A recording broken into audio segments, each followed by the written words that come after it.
আলহামদুলিল্লাহ, আল্লাহ পাকের শাহেনশাহ দরবারে লাখো কোটি শুকরিয়া যে মহান মালিক আমাকে আপনাদেরকে অত্যন্ত মায়া করে মহাব্বত করে ভালোবেসে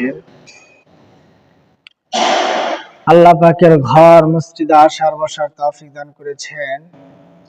এই জন্য আমরা সকলেই অন্তরস্থল থেকে দিলটাকে উজাড় করে সে মালিকের দরবারে শুকরিয়া আদায় করি। সকলে বলে আলহামদুলিল্লাহ। আবারও শুকরিয়া আদায় করি যে মুহূর্তে মানুষ সকাল থেকে সন্ধ্যা থেকে সকাল পর্যন্ত শুধু দুনিয়া নিয়ে ব্যস্ত, এরকম একটা মুহূর্তে জুমার দিনে আল্লাহ পাক আমাদেরকে মসজিদে এনেছেন। এই জন্য আমরা আবারও শুকরিয়া আদায় করি। সকলে বলে আলহামদুলিল্লাহ। তো সম্মানিত উপস্থিতি, সময় কম, আমি অল্প সময় কিছু কথা বলবো।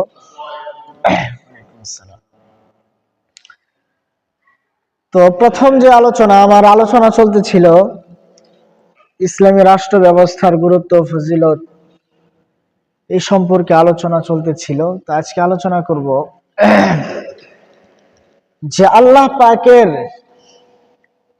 তাআলার নাজিলকৃত বিধান অনুযায়ী বিচার ফাইসালা না করার যে কি ক্ষতি বা কত বড় গুনাহের কাজ, সে সম্পর্কে আমি আপনাদের সামনে কিছু কথা বলবো। তো আল্লাহ পাক রব্বুল আলামিন সূরাতুল মাইদা এর 44, 45 এবং 47 নং আয়াতে কারিমার মধ্যে একই বিষয়ে 3 ভাবে উপস্থাপনা করেছেন। তা আল্লাহ পাক প্রথমে বলেছেন, যারা আল্লাহ পাকের অর্থাৎ আমি আল্লাহর নাজিলকৃত বিধান অনুযায়ী বিচার ফাইসালা করবে না, বিচার করবে না, তারা হলো কাফির। তারা হলো কি? কাফির। এটা কি ছোটখাটো কথা? কি বলেন, এটা কি ছোট কথা না বড় কথা? এরপরে বলছে, যারা আমার নাজিলকৃত বিধান অনুযায়ী বিচার ফাইসালা না করবে তারা হলো জালেম। তারা হলো কি? জালেম। এরপরে বলছেন, যারা আমার নাজিলকৃত বিধান অনুযায়ী বিচার ফাইসালা না করবে তারা হলো ফাসিক। তারা হলো কি? প্রত্যেকটা কথার ব্যাখ্যা আছে। প্রত্যেকটা কথার কি আছে? আমি অনেক সময় প্রায় সময় বলি, দেখেন, আল্লাহ তাআলা হলেন আহকামুল হাকিমিন। আমরা দুনিয়ার মানুষ কোনো কাজ করতে গেলেও ওটা চিন্তা ভাবনা করে করি, উদ্দেশ্য নিয়েই কাজ করি, ঠিক কিনা? আর আল্লাহ তাআলা আহকামুল হাকিমিন, সবচেয়ে বড় জ্ঞানী, মহাজ্ঞানী। তিনি একটা কথা বলবেন, তিনি একটা কাজ করবেন, এটা মনে হয় উদ্দেশ্য ছাড়াই হবে, নাকি? এর পিছনে উদ্দেশ্য থাকবে না? অবশ্যই এর পিছনে ব্যাখ্যা বিশ্লেষণ থাকবে। এখন আমি আপনি না বুঝতে পারি, এই জন্য কি সেটা আল্লাহর ভুল না আমার ব্যর্থতা? আপনার ব্যর্থতা, মানুষের ব্যর্থতা। আল্লাহ পাক আহকামুল হাকিমিন, যিনি এত বড়, তার কথা আমি সামান্য মেধাবে এত সহজে বুঝে ফেলবো? আল্লাহর সব কথা, সব কাজ কর্ম সকল মানুষের মাথায় কি আসবে না? বুঝে আসবে না। আমার বুঝে আসুক না আসুক, মানুষের বুঝে আসুক না আসুক, আল্লাহ যা বলেছেন, আল্লাহ যেটা করেছেন এটাই সঠিক, ঠিক কিনা? এই জন্য মোহতারাম হাজিরিন, তো আল্লাহ পাক প্রথমে বললেন যে আমার নাজিলকৃত বিধান অনুযায়ী যারা বিচার ফয়সালা না করবে তারা হলো কাফের। তারা হলো কি? ব্যাখ্যা কি? ব্যাখ্যা হলো, যেমন আল্লাহ পাকের বিচার ফয়সালার একটা নিয়ম হলো, আমি গত জমা বলেছি, কেউ যদি অন্যায়ভাবে কাউকে মেরে ফেলে, এটা শাস্তি হলো তাকেও মারা হবে, হত্যার বদলে কি? হত্যা। এটার কার বিচার ফয়সালা? আল্লাহ তাআলার নিয়ম। এখন এটা আমি বাস্তবায়ন করলাম না, আমার ক্ষমতা আছে, আমার শক্তি আছে, সব আছে, বাস্তবায়ন করলাম না, এটা এই মনে করে যে আরে কিসের আল্লাহ তাআলার এই ফয়সালা, হত্যার বদলে হত্যা, এটা কোনো ফয়সালা হইলো? মানে আল্লাহর বিধানটাকে অস্বীকার করলাম। কি করলাম? আল্লাহর বিধানটাকে অস্বীকার কইরা আমি এটা বাস্তবায়ন করলাম না, তাহলে হবে কাফের। তাহলে কি হবে? কারণ আল্লাহ তাআলার কোন বিধানকে অস্বীকার করা যাবে? নামাজ পড়া আল্লাহ তাআলার বিধান, ফরজ। একজন পড়তেছে না, সে হলো ফাসিক, গুনাহগার, সে জালেম। কারণ নিজে গুনাহ করে নিজের উপরে আযাব চাইপা নিয়ে আসতেছে, কি বলেন, তাই না? কারণ আল্লাহ পাকের হুকুম না মানলে তো আল্লাহ পাক কি দিবেন? শাস্তি দিবেন না? কেমন যেন সে আল্লাহ পাকের হুকুম না মেনে নিজে নিজের উপরে কি করতেছে? জুলুম করতেছে। এখন কেউ যদি বলে যে আরে কিসের আল্লাহ পাকের নামাজের হুকুম ফাইসালা, কিসের নামাজ টামাজ, কিচ্ছু নাই নামাজ টামাজ, তাহলে একজন ব্যক্তি নামাজ পড়তেছে না কিন্তু স্বীকার করে যে না, আল্লাহ তাআলার হুকুম, আল্লাহ তাআলার বিধান মানা দরকার, মানা উচিত, মানতে হবে, কিন্তু আমি মানতে পারতেছি না, আমি গুনাহ করতেছি, ভুলের মধ্যে আছি, এক ধরনের কথা। আর যদি বলে আরে কিসের নামাজ টামাজ, তাহলে এটাকে অস্বীকার করা হলো। কি করা হলো? তাহলে আল্লাহ তাআলার বিধানকে অস্বীকার যে করবে সে কি হয়ে যাবে? কাফের। তো আল্লাহ তাআলার নাজিলকৃত ফয়সালা বিধান হলো কি? হত্যার বদলে হত্যা। একজনের ক্ষমতা আছে, শক্তি আছে, সে বাস্তবায়ন করতেছে না কিন্তু এটাকে অস্বীকার করে না। কি করে না? যেন আল্লাহ তাআলার বিচার ফয়সালা এটাই সঠিক, কিন্তু আমি বাস্তবায়ন করতে পারতেছি না, আমার ব্যর্থতা। তাহলে সে হবে জালেম, ফাসিক। আর যদি অস্বীকার করে, অস্বীকার করে যদি বাস্তবায়ন না করে, তাহলে সে হবে কি? কাফির। তাহলে কি হবে? কাফির। তো তাহলে আল্লাহ তাআলা প্রত্যেকটা কথা ব্যাখ্যা আছে না? কেউ যদি বলে ফেলে কি রে, আল্লাহ তাআলা এক মুখ দিয়ে এত কথা কয় কে? খারাই কয় কাফের, খারাই কয় ফাসিক, খারাই কয় জালেম। ব্যাখ্যা বিশ্লেষণ ছাড়া এমনি আন্তাজে আল্লাহর উপরে মন্তব্য করা যাবে? এই অধিকার কারো আছে? এই জন্য মোহতারাম হাজির, এগুলো আমাদের বুঝতে হবে, জানতে হবে। আল্লাহ তাআলা প্রত্যেকটা কথার, প্রত্যেকটা কাজের কি আছে? ব্যাখ্যা বিশ্লেষণ আছে, হয়তো মানুষ বুঝবে না। আর আল্লাহ পাকের সব বিষয় মানুষের বুঝে আসবেও না। এই জন্য মূলনীতি হলো আল্লাহ পাক বলেছেন এটাই সঠিক, আমার বুঝে আসুক বা না আসুক এটাকে মানতে হবে, ঠিক কিনা? এই জন্য মোহতারাম হাজিরিন, দেখেন এই যে আজকে বর্তমান সমাজে, বর্তমান দেশে ইসলামী রাষ্ট্র ব্যবস্থা নাই, বিচার ব্যবস্থা নাই, যার ফলে যার মনে যেটা চায় সেটাই বলতেছে। কি বলে, আপনারা তো যেহেতু মিডিয়ার যুগে, টিভিতে, খবরে বিভিন্ন কিছু আপনাদের সামনে আসে। যদি ইসলামী আইন থাকতো, ইসলামী আইন যদি সঠিকভাবে কার্যকর হইতো, আমি আর আগেও বলেছি, যদিও একটাকে হত্যা করা হইতো কিন্তু এটার বদলতে বাকি সব কি হয়ে যেত? ঠিক হয়ে যেত, ঠিক কিনা? যেমন এই বর্তমানে চলতেছে যে কি জানে একটা বাউল, আবুল সরকার নাই কি জানো, এবার নামটা উচ্চারণ করতে আমারই হইতেছে। এগুলা মানুষের নাম উচ্চারণ করাও এটা আদবের খেলাফ। এর জিন্দিক ইসলামী শরিয়া থাকলে ওরা সঙ্গে সঙ্গে কাল্লাটা নামা ফেলাইতো। এটাই বিধান ইসলামের, যে আল্লাহ সম্পর্কে এত বড় কথা বলো, আর এত বড় সাহস কে দিল? আর আজকে ইসলামের রাষ্ট্র ব্যবস্থা নাই, গ্রেফতার করে ধরে নিয়ে গেছে, একদল মিছিল মিটিং করতেছে ওর পক্ষে, আর তাওহীদের জনতা এর বিপক্ষে করতেছে। এত মিছিল মিটিং এর প্রয়োজন হইতো না, এত মিছিল মিটিং এর দরকার হয়তো না। ইসলামের রাষ্ট্র জিন্দিক আল্লাহ সম্পর্কে করেছে, ওই মুরতাদ হয়ে গেছে, আর বিধান একটা সঙ্গে সঙ্গে ওরা দেয়া সকল মানুষের সামনে, সকল মানুষের সামনে তার কল্লাটা নামায় ফেলবে। তাহলে আর দ্বিতীয়বার তো এরকম আউল ফাউল এরকম কথা বলার সাহস আর কেউ পাইতো না, ঠিক কিনা? এটাই বিধান ইসলামের। প্রত্যেকটা আইন, প্রত্যেকটা ব্যবস্থাপনার মধ্যে অনেক বিশাল হিকমত, রহস্য রয়েছে। সবাই মনে হবে কি ব্যাপারে মেরে ফেলবে, এটা কেমন কথা? কিন্তু একটাকে মারার কারণে হাজারো মানুষ এরকম দুঃসাহস দেখাতে পারবে না। আপনারা হয়তো অনেকে শুনছেন এমন এমন ওর কথাবার্তা, এগুলো আসলে মুখে উচ্চারণ করার মতো না। কোন মানুষের সম্পর্কে সে বলা নেই, স্বয়ং আহকামুল হাকিমিন কুল কায়নাতের মালিক আল্লাহ তাআলা সম্পর্কে তিনি এরকম মন্তব্য করে, কি মানুষ নাকি? এই জন্য মোহতারাম হাজিরিন, বিনীত আবেদন আপনাদের কাছে, আমি এর আগেও অনেকবার বিভিন্ন ভাবে বলেছি, আপনাদের কাছে একদম অন্তরস্থল থেকে বিনীত আবেদন যে আপনারা কোন বাউল গান শুনবেন না, কোন বাউল গান এটা আমি আগে বলতেছি, এরপরে বলবো কোনো গান বাজনা আপনারা শুনবেন না।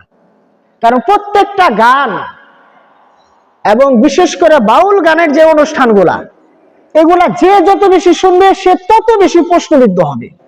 কারণ এদের কথা কোনোটা কোরআন হাদিস অনুযায়ী না, এদের মন থেকে বিভিন্ন ধরনের প্রশ্ন কোরআনের উপরে তুলে ধরবে। এটা কেমন কথা কইল আপনি? তো আপনি সাধারণ মানুষ, আপনি কয়টা বুঝবেন? এই জন্য একদম, যেহেতু আপনার সাধারণ মানুষ, একবারে ব্যাপক ভাবে মূলনীতি দিয়ে দিয়েছি, আমার পক্ষ থেকে আপনাদের প্রতি বিশেষ আবেদন যে কোন বাউলের গান আপনারা শুনবেন। এত শুধু এটা না, আরো যত আছে এগুলা তো নতুন কথা না, অনেকে আগে থেকে এগুলা বলে আসতেছে, কিন্তু হয়তো আগে ওই যে বলেন একটা কথা, চোরের 10 দিন গৃহস্থের একদিন। এই জন্য মেহেরবানি করে এগুলা থেকে আপনারা দূরে থাকবেন। এর আগেও বলেছি, শিরিকের আলোচনা করার সময় বলেছি, বিশেষ করে মাজার টাজার, বর্তমান প্রচলিত যত মাজার আছে এগুলো থেকে আপনারা বেঁচে থাকবেন। সবগুলা জায়গাতে বিভিন্ন শিরিক বিদআতি কাজ চলে, আপনি তো দূরে থাকবেন। ভিতরে কি হয় আপনার উপর যাওয়ারই সুযোগ হবে না।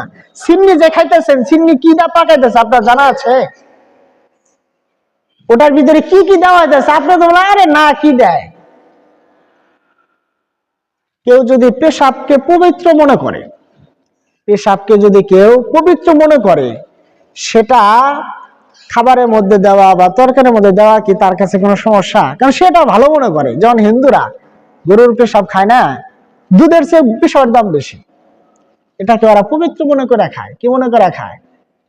তো সুতরাং আমি এটাও বলবো যে কোনো মাজার টাজার, তারপরে এই কোন আউল ফাউলের কোন গান বাজনা, এগুলা সব কিছু থেকে আপনারা বেঁচে থাকবেন। কারণ আপনার ঈমান আমল যতটুকু আছে এগুলা কি করে ফেলবে? নিশ্চিহ্ন করে ফেলবে। সুতরাং এগুলোতে বেঁচে থাকবেন। আরো বলবো, বিশেষ করে দোকানে বসলে বিভিন্ন নাটক, সিনেমা ইত্যাদি হয়, এগুলা সব কাল্পনিক, অবৈধ। বিশেষ করে বিভিন্ন নাটক, সিনেমা অবৈধ প্রেম প্রীতি শেখানো হয়। সেখানে কি মেসেজ দেয় আপনাকে? একটা সিনেমা থেকে, একটা নাটক থেকে কি মেসেজ, কি বুঝাতে চায় ওরা? ছেলে মেয়ে একসাথে অভিনয় করতেছে, যেখানে ইসলাম বলে ছেলে মেয়ের পর্দা করতে হবে, আলাদা থাকতে হবে, একসাথে শুটিং করতেছে, এগুলা মানুষ দেখতেছে। আর এগুলা দেখে মানুষ কি শেখে? এই জন্য মোহতারাম হাজিরিন, এই হায়াতের, আমি আর আগে বলেছি, আপনার জীবনের 60 বছর সময় অনেক মূল্যবান সময়, হয়তো আপনি বুঝতেছি না। প্রত্যেকটা সময় বুঝে আসবে, আমার আপনার যখন চক্ষুটা বন্ধ হয়ে যাবে তখনই বুঝে আসবে যে হাই না, আমার সময় কত দামি ছিল, কত মূল্য ছিল। হে রে, আমি অনেক বরতলা বসে বসে এই সিনেমা দেখে আমার এই মূল্যবান সময় নষ্ট করছি। হাই আফসোস।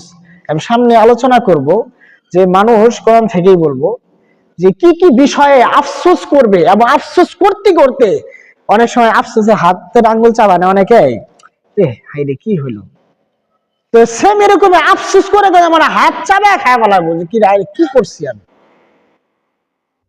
এই জন্য মোহতারাম হাজিরিন, এই মহা মূল্যবান সময়টাকে আপনি হেলাই খেলায় নষ্ট করেন না।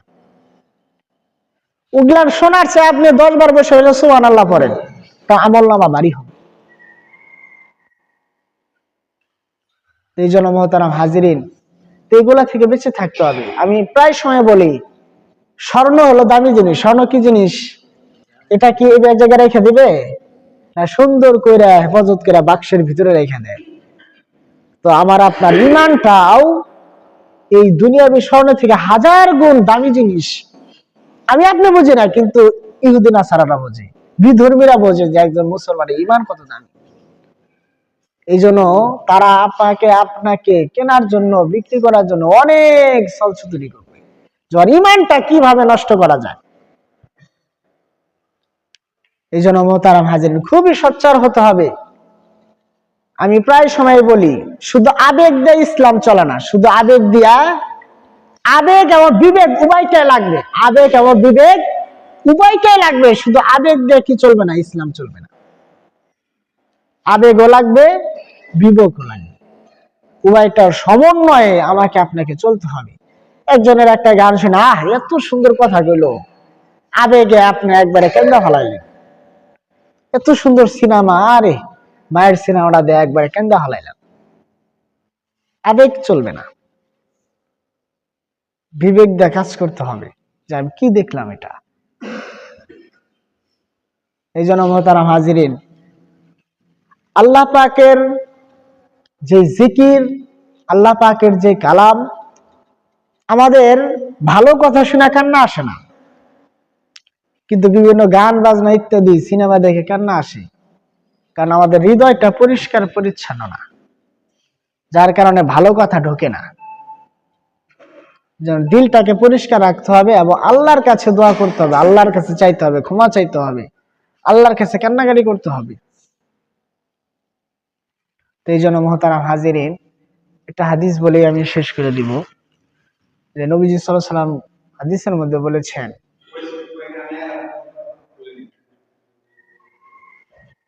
যে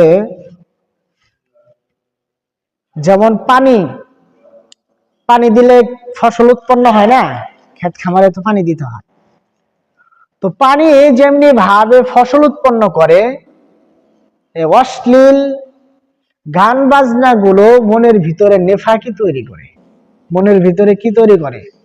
মুনাফিকি তৈরি করে, নেফাকি তৈরি করে। যে যত বেশি গান শুনবে সে আস্তে আস্তে মুনাফিক হয়ে যাবে। মুনাফিক কাফেরের চেয়েও নিকৃষ্ট। ইন্নাল মুনাফিকিনা ফিদ দারকি আসফালি মিনান নার, মুনাফিকের স্থান হবে একবারে জাহান্নামের তলদেশে। জাহান্নামের বৈশিষ্ট্য হলো যত নিচে যাবে তত কষ্ট বেশি। কারণ ইসলামের যত ক্ষতি হয়েছে, কাফের মুশরিক তো স্পষ্ট কাফের মুশরিক, ওদের দ্বারা যে পরিমাণ ক্ষতি না হয়েছে আর সে বেশি ক্ষতি হয়েছে মুনাফিকের দ্বারা। কারণ কাফের তো ওই তো আপনার শত্রু, তো কি আপনি কাছে টানবেন না, আর মুনাফিক তো আপনার বন্ধু সাজা সামনে আসবে, বন্ধু সাজা কি আসবে? সামনে আসবে, সামনে এসে আপনার থেকে অনেক কিছু শুনবে, শুনে আপনাকে কি ফেলাবে বিপদে। তাহলে ওই কাফেরের চেয়ে বেশি নিকৃষ্ট কি? মুনাফিক। এই জন্য মোহতারাম হাজিরিন, এগুলা থেকে আমাদেরকে বাঁচতে হবে, খাঁটি ইমানদার খাঁটি মুসলমান হতে হবে। এই জন্য দেখা যায় মনের অজান্তে আমরা অনেক মুনাফিকরে বন্ধু বানায় ফেলাই, অনেক মুনাফিকরে কি করে ফেলি? বন্ধু বানায়। উপরে উপরে নামাজ পড়েন ঠিকই, কিন্তু তলে তলে আপনাকে ক্ষতি করার জন্য কি করবে? ওই ইহুদি নাসারা কাফেরদের সাথে সে কি করবে? সম্পর্ক রাখবে। এই জন্য খুবই সোচ্চার হতে হবে। এই জন্য মোহতারাম হাজিরিন, কোনো গান বাজনা আপনারা শুনবেন না, পারলে একটু কোরআন তেলাওয়াত শোনেন, ভালো বিষয় ভিত্তিক আলোচনা, অনেক উলামায়ে ওয়াজ থাকে ভালোগুলা, সব না। এখন তো ওয়াজের ময়দানও নষ্ট হয়ে গেছে, উল্টা পাল্টা বিভিন্ন কি কয় না করে, কোনো ডকুমেন্টস নাই, এই আন্দাজি, কোনো পড়াশোনা নাই, এই নাই। এই জন্য বিষয় ভিত্তিক ভালো আলোচনা শুনবেন, কোরআন তেলাওয়াত শুনেন, ঘুমাবেন রাতের বেলা একটু তেলাওয়াত সুন্দর সুন্দর ঘুমিয়ে যান, একটু দিলটা ভালো লাগবে। কাপড় পরতে পরতে কাপড় ময়লা হয়ে যায়, কাপড় কি হয়? ময়লা হয় না? এটা পরিষ্কার করার জন্য আমরা বিভিন্ন মেডিসিন ব্যবহার করি, গুঁড়া সাবান, এই সেই। আর আপনার দিলটাও গুনাহ করতে করতে কি হয়ে যায়? ময়লাযুক্ত হয়ে যায়। এটা পরিষ্কার হবে কিভাবে? এটা পরিষ্কার করার মেডিসিন হলো কোরআন তেলাওয়াত। কোরআন তেলাওয়াত নিজে করবেন, নিজে শুনবেন, আল্লাহ পাকের জিকির করবেন, দিলটা পরিষ্কার হবে। তখন আস্তে আস্তে এগুলা জিনিস আপনার কাছে অপছন্দ মনে হবে।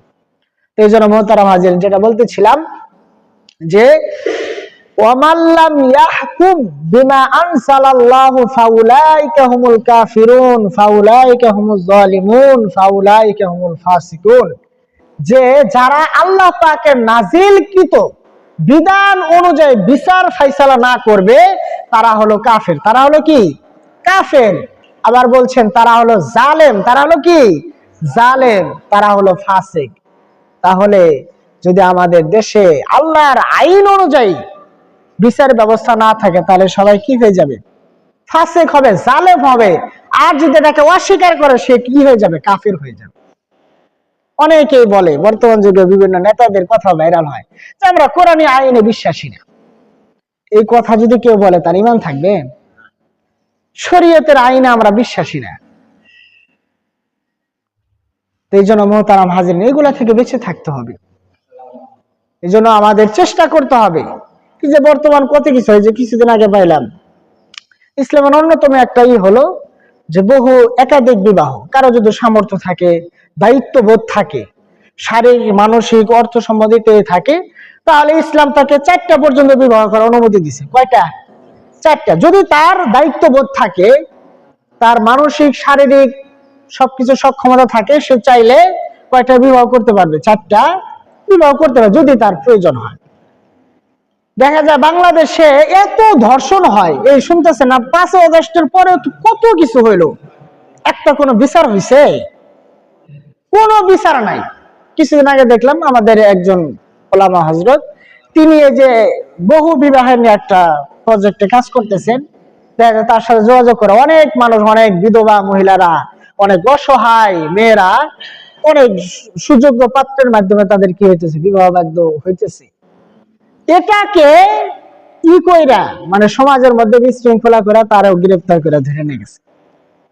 তাহলে দেখেন কোন দেশে বসবাস করেন। তার আরো অন্যান্য কারণ আছে কিনা জানি না, বাকি আমি যতটুকু শুনছি যে এই দেশে ধর্ষণের কোনো বিচার হয় না।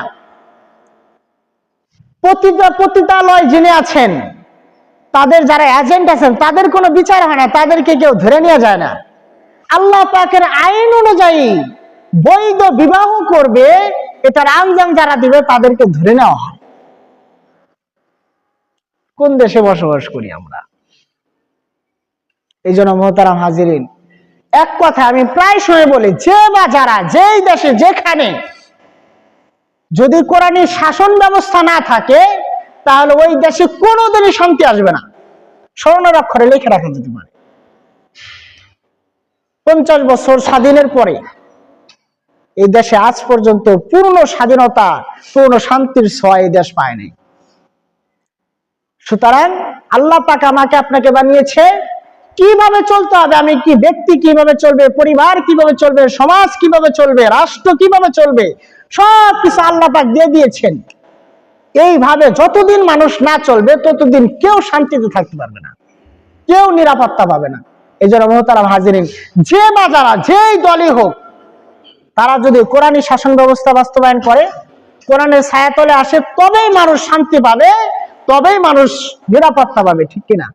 এই জন্য মোহতারাম হাজিরিন, সর্ব অবস্থায় কোরআনী জীবন বিধান, নবীজির সুন্নত মোতাবেক ব্যক্তি, পরিবার, সমাজ, রাষ্ট্রকে চালাইলেই আমরা শান্তি পাবো, নিরাপত্তা পাবো, অপরাধী সে শাস্তি পাবে এবং নিরপরাধ সে মুক্তি পাবে।